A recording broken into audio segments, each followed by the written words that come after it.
আর কোনো রাস্তা থাকবে না, হয়তো জান্নাতি নয়তো জাহান্নামী। ব্যক্তি হয়তো জান্নাতি হবে, হয়তো জাহান্নামী হবে।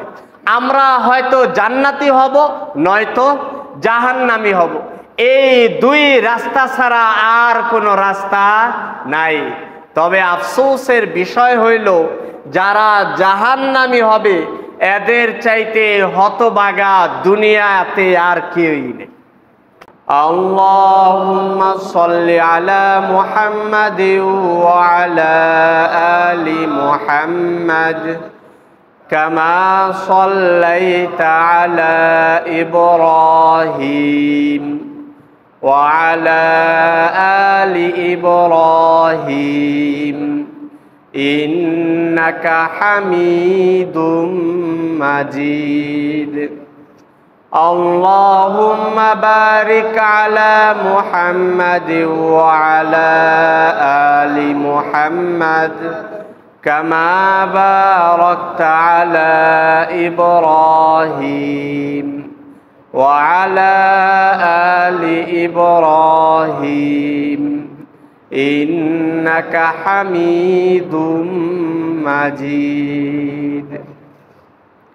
আলহামদুলিল্লাহ, আল্লাহ সুবহানাহু ওয়া তাআলার দরবারে লাখো কোটি শুকরিয়া জানাই, যেই মহান রব্বুল আলামিন আমাদেরকে অত্র এলাকার অসংখ্য লোকদের মধ্য থেকে আল্লাহ সুবহানাহু ওয়া তাআলার ঘরে জুমার নামাজ আদায় করার জন্য অতি তাড়াতাড়ি আসার তৌফিক দান করেছেন।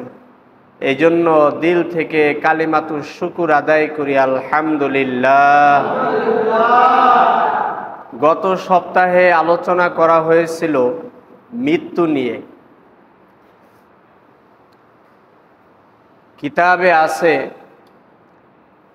কোনো ব্যক্তি যদি দিনে 20 বার মৃত্যুর কথা স্মরণ করে তাহলে সে কখনো গুনার কাজ করতে পারে না।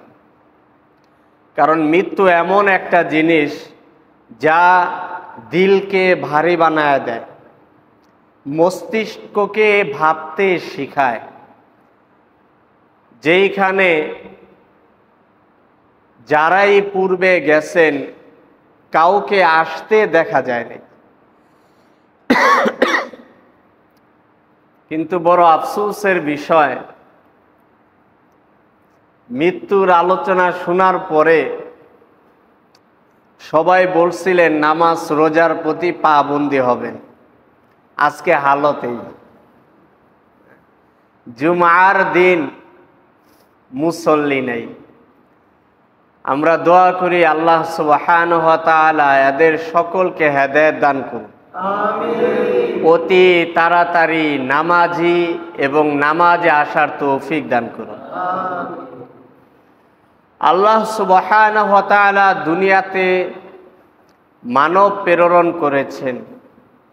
আমরা ছিলাম জান্নাতে, সেখান থেকে কোনো এক কারণে আল্লাহ তাআলা দুনিয়াতে প্রেরণ করেছেন। আবার অনেকগুলো ধাপ পাড়ি দিয়ে, ঘাটি পাড়ি দিয়ে আমরা ওই জান্নাতেই যাব ইনশাআল্লাহ। কারণ প্রত্যেকটা বস্তু তার আপন জায়গায় ফিরে আসে, যেখান থেকেই তার শুরু হয় ওইখানেই আইসাই তার শেষ হয়।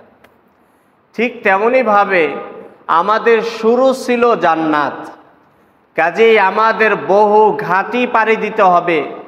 রূহের জগতে কিছুদিন ছিলাম, সেখান থেকে আল্লাহ তাআলা এখন আমাদেরকে দুনিয়াতে পাঠাইছেন। আবার দুনিয়ার হায়াত যখন শেষ হয়ে যাবে আমরা কবরের জগতে চলে যাব, সেখানে বহু কাল আমরা থাকব। থাকার পরে কতদিন থাকবো আল্লাহ তাআলাই ভালো জানেন। ইসরাফিল আলাইহিস সালাম ফু দিবেন, তার ফুৎকারে গোটা দুনিয়ার আসমান জমিন বাতাসে তুলার ন্যায় উঠতে থাকবে। সুবহানাল্লাহ। আমরাও সাথে সাথে ফুৎকারে উঠে যাব। দ্বিতীয় ফুৎকার দেওয়ার সাথে সাথে আমরা দৌড়ে কিয়ামতের ময়দানে আইসা পড়ব। সুবহানাল্লাহ। সেখানে 50 বছর আমাদেরকে একসাথে থাকতে হবে। এরপরে আল্লাহ সুবহানাহু ওয়া তাআলা একটা ঘোষণা করবেন, ওয়ামতাজুল ইয়াউমা আইয়ুহাল মুজরিমুন, যে আজকে মুজরিম যারা আছো তোমরা নেককার লোকদের থেকে আলাদা হয়ে যাও। সুবহানাল্লাহ। পূর্বে যত ঘাঁটি আছিল প্রত্যেকটা ঘাঁটিতে আমরা একসাথে ছিলাম। বাবা আদম আলাইহিস সালামের পিঠে ছিলাম, একসাথে ছিলাম। আরশের নিচে রূহের জগতে একসাথে ছিলাম। দুনিয়াতে একসাথে খাওয়া দাওয়া করছি, ঘুরছি, বসবাস করছি। মৃত্যু হয়েছে, কবরে শুইছি। কিন্তু আল্লাহ সুবহানাহু ওয়া তাআলা কিয়ামতের ময়দানে পার্থক্য তৈরি করে দিবেন যে এখন থেকে কোনো বদকার, কোনো পাপিষ্ট, পাপী, পাপাচারে লিপ্ত ব্যক্তি সে আমার নেককার লোকদের সাথে, নেককার বান্দা বান্দীদের সাথে আর থাকতে পারবে না। সুবহানাল্লাহ। আল্লাহ সুবহানাহু ওয়া তাআলা কি করে দিবেন? আলাদা করে দিবেন। নেককাররা একদিকে যাবে, বদকাররা একদিকে যাবে। নেককাররা কোথায় যাবে? তাদেরকে আল্লাহ সুবহানাহু ওয়া তাআলা নিজ করুণায় জান্নাত দিয়ে দিবেন। সুবহানাল্লাহ। আর বদকাররা কোথায় যাবে? আল্লাহ সুবহানাহু ওয়া তাআলা তাদেরকে অনন্ত অনাদিকালের জন্য জাহান্নামের ভিতর নিক্ষেপ করবে। নাউজুবিল্লাহ। রাস্তা কয়টা হবে? দুইটা। এই জন্য এক কবি বলেন, রাস্তে দো হে রওয়া মাহশর সে মঞ্জিল কি তরফ, রাস্তে দো হে রওয়া মাহশর সে মঞ্জিল কি তরফ, এক জন্নত কি তরফ হ্যায় এক দোজখ কি তরফ, এক জন্নত কি তরফ হ্যায় এক দোজখ কি তরফ। কাল কিয়ামতের দিন রাস্তা হবে দুইটা, আর কোনো রাস্তা থাকবে না। হয়তো জান্নাতি নয়তো জাহান্নামী। ব্যক্তি হয়তো জান্নাতি হবে, হয়তো জাহান্নামী হবে। আমরা হয়তো জান্নাতি হব, নয়তো জাহান্নামী হব। এই দুই রাস্তা ছাড়া আর কোনো রাস্তা নাই। তবে আফসোসের বিষয় হইল যারা জাহান্নামী হবে এদের চাইতে হতভাগা দুনিয়াতে আর কেউই নেই। এদের চাইতে হতভাগা আর দুনিয়াতে কেউ নেই। আর এরা কারা যাবে? ওই সমস্ত লোক জাহান্নামী সবচাইতে বেশি হবে যারা দুনিয়ার ঘর সাজাইতে যাইয়া আখেরাতের বাগানকে নষ্ট করছে। যারা দুনিয়ার খুঁটি, ঘরের খুঁটি সাজাইতে যাইয়া আখেরাতের সোনার ইটা, রূপার ইটার দালানকে নিজ হাতে ভাঙা ফেলাইছে। যারা দুনিয়াতে দুমুঠো খাবার খাইতে যাইয়া হারাম হালালের দিকে লক্ষ্য না কইরা তারা উপার্জন করে জান্নাতের বিশাল বড় অট্টালিকাকে নিজ হাতে ধ্বংস করে ফেলছে। এই সমস্ত লোক তারা সবচাইতে বেশি নাকামিয়াব এবং অসফল হবে, এবং তাদের আফসোসের সীমা থাকবে না। অবস্থা তাদের কখনো এমনও হবে যে তারা নিজেরা নিজেদের হাত পাও কামড়াতে থাকবে। আল্লাহ আফসোসে, হায় হুতাশে, আফসোসের কারণে হায় হুতাশে এরকম ভাবে করতে থাকবে। আল্লাহু আকবার কাবীরা। আল্লাহ সুবহানাহু ওয়া তাআলা আমাদের সকলকে জান্নাতে বিনা হিসাবে যাওয়ার তৌফিক দান করুন। আমিন। তবে এই জান্নাতে যাওয়ার কিছু পন্থা আছে। আল্লাহ সুবহানাহু ওয়া তাআলার সবচাইতে উত্তম পন্থা, সহজ পন্থা হইল আল্লাহ তাআলা বলেন, ফাদখুলি ফি ইবাদি ওয়াদখুলি জান্নাতি। আমার বান্দা হয়ে যাও আর আমার জান্নাতে প্রবেশ করো। সুবহানাল্লাহ। কি ছোট্ট একটা কথা, কত সহজ কথা। জান্নাতে যাওয়ার সহজ মাধ্যমে এটা। আমার বান্দা হয়ে যাও, ওয়াদখুলি ফি ইবাদি ফাদখুলি ফি ইবাদি ওয়াদখুলি জান্নাতি। আমার বান্দাদের মধ্যে দাখিল হও, আমার বান্দা হয়ে যাও, অদখুলি জান্নাতি, আর আমার জান্নাতে প্রবেশ করো। সুবহানাল্লাহ, আল্লাহু আকবার কাবীরা। বান্দার কাজই হইল গোলামি করা। আব্দ, বান্দা, বান্দা কি কয়? বান্দার কাজই হইল গোলামি করা। এখন গোলামি করব কার? গোলামি করব কার? আল্লাহ সুবহানাহু ওয়া তাআলা। গোলামি করব আল্লাহ তাআলা কোন পদ্ধতিতে, কিভাবে? কয় এটা জানার জন্য দুইটা পদ্ধতি আছে, দুইটা বিষয় রয়েছে। একটা হইল বিবেক, আরেকটা হইল ওহী। একটা কি? বিবেক। বিবেকের মাধ্যমে ইবাদত করা, আরেকটা হইল ওহীর মাধ্যমে ইবাদত করা। বিবেকের রাস্তাটা হইল খতরনাক। বিবেকের রাস্তাটা কি? খতরনাক, খুব ভয়াবহ। সঠিক হতেও পারে, আবার ভুলও হতে পারে। কিন্তু ওহীর রাস্তা এটা এমন রাস্তা, এটাতে কখনো ভুল নাই। কখনো কি নাই? ভুল নাই। এটা সবচাইতে সঠিক ও সত্য। যার কারণে দেখা যায় বাবা আদম আলাইহিস সালাম থেকে নিয়ে শেষ নবী, আমাদের প্রিয় নবী হযরত মুহাম্মদ মুস্তাফা সাল্লাল্লাহু আলাইহি ওয়াসাল্লাম, তার পর্যন্ত সবকিছু একই ছিল। সবাই এক আল্লাহ সুবহানাহু ওয়া তাআলার দিকে দাওয়াত দিছেন, একত্ববাদের দাওয়াত দিছেন, রিসালাতের উপরে দাওয়াত দিছেন, কিয়ামতের উপরে দাওয়াত দিছেন, মানুষের মৃত্যুর পর পুনরায় আবার জীবিত হতে হবে দাওয়াত দিছেন, আখিরাতের উপরে দাওয়াত দিছেন। ওহীর এই রাস্তাটা সঠিক, যার কারণে সবাই একই কালাম, একই কথা বলছেন। তবে এখান থেকে একটা প্রশ্ন আসতে পারে যে আপনি তো বলেন এক, কিন্তু আমরা তো দেখি ভিন্ন। কিভাবে? যে আমরা দেখি ইহুদি এক ধর্ম রয়েছে, খ্রিস্টানদের এক ধর্ম রয়েছে, মুসলমানদের এক ধর্ম রয়েছে, এদের উপরেও তো ওহী নাজিল হয়েছে। যদি ওহী একই হইতো তাহলে এদের পন্থা ভিন্ন, ইবাদতের পন্থা ভিন্ন কেন? খ্রিস্টানদের ইবাদতের পন্থা ভিন্ন কেন? মুসলমানদের ইবাদতের কথা ভিন্ন কেন? এই রকম একটা প্রশ্ন আসতে পারে। এই প্রশ্নের উত্তর বোঝার আগে একটা দৃষ্টান্ত বোঝা দরকার, তাহলে উত্তর বুঝতে সহজ হবে।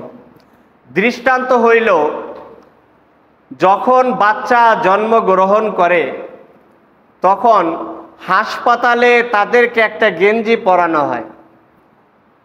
এক বিগত 50 টাকা 60 টাকায় পাওয়া যায় একটা গেঞ্জি, তাদেরকে পরানো হয়। এই বাচ্চা যখন নাকি আরেকটু বড় হয় তখন তার এক বিগত গেঞ্জি আর তার শরীরে লাগে না, তখন আরেকটু বড় 1.5 বিগত। যখন বাচ্চা আরেকটু বড় হয়ে যায় 10 বছর, তখন তার আর 1.5 বিগতেও জামা কাজে লাগে না, তখন 1 হাত লাগায় দেয়। এরকম ভাবে বাচ্চা যত বড় হতে থাকে, 20 বছর, 25 বছর, 30 বছর, তার দেহের অবস্থা অনুযায়ী জামা কি হতে থাকে? বড় হতে থাকে। এখন কোনো ব্যক্তি এরকম ভাবে বয়স হতে হতে 80 বছরে পৌঁছল। 80 বছর যখন হইল তখন তার খেয়াল আসলো যে আমার পুরনো স্মৃতিগুলো আমি একটু দেখি, আমার জামাগুলো একটু দেখি। সে শোকেসে জামাগুলো রেখে দিয়েছিল। এখন যদি সে শোকেসের ওই রেখে যাওয়া জামাগুলো বের করে আর যদি দেখে যে 1 বছরের সময় তার গেঞ্জি পরানো হয়েছিল কতটুকু? 1 থেকে 1.5 বিগত। এখন সে যদি টেইলার্সকে দৌড় দেয় যে সে কি করছে, এত ছোট জামা আমারে পরাইছে, এটা কি ঠিক হবে? কখনোই ঠিক হবে না। সে 10 বছর বয়সে যে জামাটা পরছে এটা যদি নেয় আর যদি বলে যে টেইলার্সে কত বড় ভুলই না করছে, আমারে কত ছোট জামা পরাইছে, বলেন এই কথা বলা কি ঠিক হবে? ঠিক হবে না। 20 বছর বয়সে আয়েশা সে যে জামাটা পরছে ওইটাকে যদি দেখে আর লক্ষ্য করে আর বলে টেইলার্সে কি বোকাই না কাম করছে, কি বোকামি করছে, আমার জন্য কত ছোট জামা বানাইছে, এই কাজটা এই কথাটা বলা কি ঠিক হবে? ঠিক হবে না। ঠিক তেমনি ভাবে বাবা আদম আলাইহিস সালামের মাধ্যমে আল্লাহ সুবহানাহু ওয়া তাআলা নবীদেরকে প্রেরণ করছেন দুনিয়াতে। তখন যারা ছিলেন দুনিয়াতে এদের রূহানি শক্তি ছিল কম, রূহানি শক্তি কম ছিল, যার কারণে তাদের শরীয়তটাও ছিল অল্প, কম ছিল। দিন এক, কিন্তু শরীয়ত কখনো কম কখনো বেশি হয়েছে। তাদের সময় রূহানি নামক জামা যেটা তারা পরছেন, তারা ওই সময় ছোট ছিলেন, যার কারণে তাদের শরীয়তটাও কি ছিল? অল্প ছিল। কিন্তু আস্তে আস্তে উম্মতের যখন রূহানি শক্তি বৃদ্ধি পাইছে, তখন আল্লাহ সুবহানাহু ওয়া তাআলা শরীয়ত নামক জামাটাও ওই টেইলার্সের মতন একটু একটু করে বড় বানাইছে। সুবহানাল্লাহ। কাজেই কেউ যদি বলে যে টেইলার্সকে এখন দোষ দেয় যে আমাকে ওই ছোট কালে ওই জামা দেওয়া হয়েছে কেন, এটা কি সঠিক হবে না ভুল হবে? অবশ্যই ভুল হবে। ঠিক তেমনি ভাবেই যদি কেউ বলে তাহলে ইহুদি ধর্ম খ্রিস্ট ধর্ম এটা কেন, এটা এই কারণে ওই সময় তাদের রূহানি শক্তি কম ছিল। রূহানি শক্তি কম থাকার কারণে তাদেরকে শরীয়ত বা রূহানি জামা ছোট পরানো হয়েছে, অল্প ছিল। কিন্তু রূহানি শক্তি আস্তে আস্তে যখন বৃদ্ধি পাইছে এবং আমাদের নবী পর্যন্ত আয়েশা যখন পূর্ণতায় পৌঁছাইছে, তখন আল্লাহ সুবহানাহু ওয়া তাআলা সবচাইতে গ্রহণযোগ্য কিতাব আল্লাহ তাআলা আমাদেরকে দেয়া দিছে। সুবহানাল্লাহ। আর সেটাই কি? আল কোরআন। এটাই হইল আল কোরআন। এখন অনেক লোক আবার প্রশ্ন করে যে তাহলে ইহুদি খ্রিস্টান এদের উপরেই যেহেতু নবী রাসূলগণ নাজিল হয়েছেন, এদের উপরও কিতাব নাজিল হয়েছে, কাজেই এদের যেই তাওরাত আছে, ইনজিল আছে, জবুর আছে, ওই অনুযায়ী যদি তারা ইবাদত করে তাহলে তো তারা আল্লাহরই ইবাদত করলো। তাহলে তো তারা কার ইবাদতই করলো? আল্লাহরই ইবাদত করলো। কাজেই মুসলমানরা বলে তারা জান্নাতে যেতে পারবে না, এটা কেন বলে? অনেকে এরকম চায়ের দোকানে এরকম কথাবার্তা বেশি বলে যে ইহুদি ধর্ম, ওরা তো ওদের নবী আসছে না, ওরা ইবাদত করে তা আল্লাহর ইবাদত করে, ওরা জান্নাতে যাইব না কেন? ওরাও যাইব। হিন্দুরাও জান্নাতে যাইব, ওরা যাইব না কেন? এরকম কথাবার্তা বলতে থাকে। আল্লাহু আকবার কাবীরা। আমাদের নবী সাল্লাল্লাহু আলাইহি ওয়াসাল্লাম আসার পরে থেকে অন্যান্য সমস্ত শরীয়ত বাদ হয়ে গেছে। কেমন ভাবে বাদ হইল? উদাহরণ পূর্বে যেটা দিছিলাম, যেমনই ভাবে নাকি 30-40 বছরের একজন জোয়ান একজন লোক, সে তার ছোট কালের 10 বছরের জামা পরতে পারবে না, ঠিক তেমনি ভাবে এই যুগের বর্তমানের লোকেরা উম্মতে মুহাম্মাদির যারা রয়েছেন, আমাদের নবীজি আসার পরে যে শরীয়ত আনছেন, এই জামা না পরে, এই রঙে রঙ্গিত না হয়ে যদি কেউ পূর্বের নবীদের রং লাগাইতে চায় শরীরে, তাদের ইবাদত করতে চায়, তাহলে ওই ইবাদতও কি হবে না? গ্রহণযোগ্য হবে না। 40 বছরের যুবক যদি 10 বছরের জামা পরতে চায়, জামা কি ভিতরে ঢুকবে না চিরে যাবে? ছিঁড়ে যাবে না? ঠিক তেমনি ভাবে বর্তমানে উম্মতে মুহাম্মাদির উপর আল্লাহ তাআলা এক শরীয়ত দিয়ে দিচ্ছেন। এই শরীয়ত আমাদের পালন করা আবশ্যকীয়।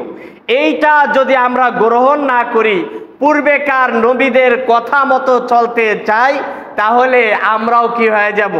গোমরাহ হয়ে যাব। আমরাও কি হয়ে যাব? গোমরাহ হয়ে যাইব। এখন কোন সরকার যদি, পূর্বেকার কোন সরকারের লোক যদি পূর্বে কেউ থাকে, প্রধানমন্ত্রী হয় বা প্রেসিডেন্ট হয় কোনো রাষ্ট্রের, সে রাষ্ট্র পরিচালনা করার পরে ভোটের মাধ্যমে কিছুদিন ছিলেন, পরবর্তীতে অন্য একজন বাদশাহ হিসাব হচ্ছেন, অন্য একজন প্রেসিডেন্ট হয়েছেন বা প্রধানমন্ত্রী হয়েছেন। এখন যদি পূর্বেকার লোক বা প্রেসিডেন্ট বলে এই বাদশার কথা শুনবো না, বর্তমানে যে প্রধানমন্ত্রী রয়েছে এর কথা শুনবো না, এর কথা, কারণ আমরা তো পূর্বেকার আইন মানম, এর আইন মানম না, বলেন রাষ্ট্রনায়ক যিনি হবেন, বাদশাহ যিনি হবেন, প্রধানমন্ত্রী যিনি হবেন, এর কি হারে ছেড়ে দিবেন নাকি জেলে ঢুকাবেন? জেলে ঢুকাবেন, ফাঁসির কাঠ গড়ায় দাঁড়া করাইবেন, যে বর্তমানে আমি আছি, আমার কথা বলতে হবে। যে পূর্বে গেছে হ্যাঁ ডেটই তো শেষ, এর কথা আর শোনা, এর কথা তো আর শোনা যাবে না, এর ডেটই তো শেষ হয়ে গেছে। ঠিক তেমনি ভাবে এখন যদি কোনো লোক বলে যে ইহুদি ধর্মের যারা আছে, খ্রিস্ট ধর্মের যারা আছে, বৌদ্ধ ধর্মের যারা আছে, আমরা তাওরাতের উপরে আমল করব, ইনজিলের উপরে আমল করব, আমরা জাবুরের উপরে আমল করব, তাহলে তাদের এই কথা বা এই আমল গ্রহণযোগ্য হবে? গ্রহণযোগ্য হবে না। আল্লাহ সুবহানাহু ওয়া তাআলা এটা বুঝার আমাদেরকে তৌফিক দান করুন। তো মুহতারামে হাজিরিন, ঠিক তেমনি ভাবেই যেটা পূর্বে বলছিলাম যে ওহীর রাস্তাই তাহলে মূলত কি সত্য, সঠিক। এই ওহীর রাস্তায় যদি কোনো ব্যক্তি হাঁটতে পারে, চলতে পারে, তাহলে একদিন সে হাঁটতে হাঁটতে বিনা হিসাবে জান্নাতে পৌঁছায় যাবে। সুবহানাল্লাহ। তবে বিবেকের রাস্তা যে ব্যক্তি গ্রহণ করবে, এই রাস্তাটা বড় খতরনাক, এতে সহিও হতে পারে সে, আবার গলতও হতে পারে। কারণ বহু মানব আমাদের মাঝে এমন আছে, বিবেকের উপর চলে সে ধ্বংস হয়ে গেছে। কারণ আমাদের মাঝে কিছু বিবেক এমনও রয়েছে, বিবেকবান, যে তারা বলেন নামাজ পড়া লাগবে না। আছে না এমন লোক? নামাজ পড়া লাগবে না। এক তো হইলো পড়ে না, ভিন্ন কথা, যে পড়ি না, আল্লাহ তাআলা তৌফিক দিলে পড়ুম, বা অলসতায় বা শয়তানিতে বা শয়তানের ধোকায়। কিন্তু কিছু লোক এমন আছে বলে নামাজই পড়া লাগবে না। সে কিভাবে এই কথাটা বললো? তার বিবেক দিয়া। কিভাবে? তার বিবেক দিয়া সে এই কথা বলছে। কিন্তু আল্লাহ সুবহানাহু ওয়া তাআলা তাকে যে কালাম দিয়া দিছেন, কোরআন নামক এক কিতাব দিয়া দিছেন, নবীজি নামক একজন রিজালুল্লাহ আল্লাহ তাআলা দিয়া দিছেন, এর পথ অনুযায়ী, ওই কিতাব অনুযায়ী আমল করতে হবে, নিজের জীবনকে গড়তে হবে, এটা সে ভুলে গেছে। সে ওহীর রাস্তা ছাইরা বিবেকের রাস্তা ধরছে, গোমরাহে পড়ে গেছে। যেই ব্যক্তি নাকি মুখে জবানে বলবে যে নামাজ পড়া লাগবে না, নামাজ নাই, সে কাফির হয়ে গেছে। সে কাফির হয়ে গেছে, সে নামাজকে অস্বীকার করলো। যে ব্যক্তি নামাজকে অস্বীকার করবে, একটা আল্লাহ তাআলার ফরজ বিধানকে অস্বীকার করলো, সে আর ঈমানদারই থাকবে না, সে কি হয়ে যায়? কাফের হয়ে যায়। এজন্য এই বিবেক দিয়া আল্লাহ সুবহানাহু ওয়া তাআলার দ্বীন বোঝা সম্ভব নয়। এজন্যই ফাদখুলি ফি ইবাদি ওয়াদখুলি জান্নাতি। আল্লাহ তাআলা বলছেন আমার বান্দা হয়ে যাও আর জান্নাতে প্রবেশ করো। এই বান্দা হতে হলে ইবাদত করব কার? আল্লাহ সুবহানাহু ওয়া তাআলার। পন্থা থাকবে কার? নবীজির, ওহীর পন্থা। ওহীর অনুযায়ী, ওহীর রাস্তায় যদি চলি, তাহলে এই রাস্তার গন্তব্য শেষ পর্যায়ে মানজিলে মাকসুদ জান্নাতে আমরা পৌঁছতে পারব। আর যদি এই রাস্তায় আমরা না চলি, তাহলে আমাদের জাহান্নাম ছাড়া আর কোনো পন্থাই নেই। এজন্য আমরা ওহীর রাস্তা গ্রহণ করব, পারবো না ইনশাআল্লাহ? ওহীর রাস্তার গ্রহণ করলে যদি জান্নাত পাওয়া যায়, এই ওহীর রাস্তায় বহু নির্দেশ আছে। এক নম্বরে তো হইল ঈমান আনার পরে নামাজ পড়া। যতই বলি নামাজের কথা, দিন শেষে মসজিদে মুসল্লি পাওয়া যায় না। নামাজ ছাড়া তো কোনো পন্থা নাই। আমি দুবেলা খাই আর না খাই, আমার দিন কিন্তু পার হয়ে যাবে। আমি নিয়মিত কাজ করি আর না করি, জীবন আমার একদিন না একদিন ফুরিয়েই যাবে। বাতি নিভে যাবে, প্রদীপ নিভে যাবে, সূর্য ডুবে যাবে, ওই কবরে আমার যাইতে হবে। কি নিয়ে যাব? দুনিয়াতে একটা ঘর বানানোর জন্য কত মেহনত করি, মাথার গাম পায়ে ফেলাই, কত মেহনত করি, টাকা উপার্জন করি, নিজের কাঁধে মাথায় বয়ে কাঠ আনি, তারপরে ঘর বানাই, কত মেহনত মুজাহাদা করি। ওই দুনিয়াতেও তো আমার থাকার জন্য একটা বাসস্থান দরকার, তো ওই দুনিয়ার জন্য তো আমার আরো বেশি মেহনত করা দরকার। এখানে তো 60-70 বছর, আর ওইখানে তো অনাদিকাল, অনাদিকাল ওইখানে থাকবো, যার শুরু আছে শেষ নাই। তো ওইখানের জন্য কেমন মেহনত করা দরকার, এগুলা আমরা কেন বুঝি না? আমরা এগুলা কেন চিন্তা করি না? কার জন্য এই দুনিয়াতে, দুনিয়া সাজাইতেছি কার জন্য? এত সুন্দর করে বাড়ি ঘর সাজাইতেছি কার জন্য? 2 দিন পরে ঘর থাকবে, আমি নিজে থাকবো। এত মেহনত মুজাহাদা কইরা আমি জমি জমা কিনতেছি, এগুলা কার জন্য? 2 দিন পরে জমির জায়গায় থাকবে, আমি থাকবো না, আমি জমির ভিতরে ঢুকে যাব। তো এগুলো আমরা কেন বুঝি না? আজকে আমরা নামাজ ছাইরা দিতেছি, আল্লাহর ইবাদত ছাইরা দিতেছি।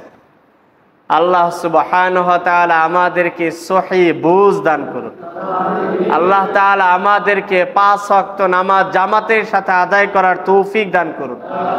আমাদেরকে আল্লাহ তাআলা হেদায়েত দান করুন। হেদায়েত অত্র এলাকার পুরা প্রত্যেকটা ঘরে ঘরে হেদায়েতের নূর আল্লাহ তাআলা ছড়ায় দেন।